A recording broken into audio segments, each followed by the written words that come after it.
اور اللہ نے جو ساخت ہماری بنائی ہے ہمیں حق نہیں، اجازت نہیں کہ ہم اس کو اپنی مرضی سے بگاڑیں.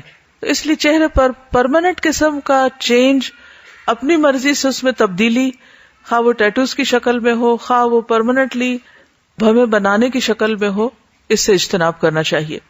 تو علقمہ کہتے ہیں کہ عبداللہ بن مسعود رضی اللہ عنہ نے خوبصورتی کے لیے گودنے والیوں، چہرے کے بال اکھاڑنے والیوں اور سامنے کے دانتوں میں کشادگی پیدا کرنے والیوں کو جو اللہ کی تخلیق میں تبدیلی کرتی ہیں، ان سب پہ لعنت بھیجی. تم میں یعقوب نے کہا کہ یہ کیا بات ہوئی، آپ ایسا کیوں کہہ رہے ہیں؟ عبداللہ بن مسعود نے کہا آخر میں کیوں نہ ان پہ لعنت بھیجوں جن پر رسول اللہ صلی اللہ علیہ وسلم نے لعنت بھیجی ہے اور کتاب اللہ میں اس پر لعنت موجود ہے. یعقوب نے کہا اللہ کی قسم میں نے پورا قرآن مجید پڑھ ڈالا ہے اور کہیں بھی ایسی کوئی آیت مجھے نہیں ملی.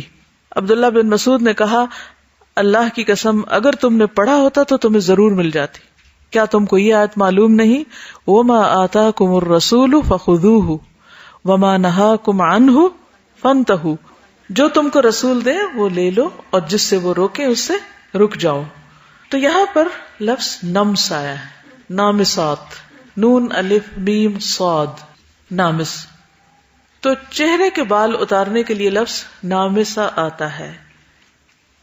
نمس کا معنی اہل لغت نے بالوں کو اکھاڑنا کیا ہے، اور نماس کا مطلب ہے موچنے وغیرہ کے ساتھ چہرے کے بال اکھاڑنا. ابن اسیر نے النہایہ میں کہا کہ نامسا وہ عورت ہوتی ہے جو اپنے چہرے کے بالوں کو اکھاڑے.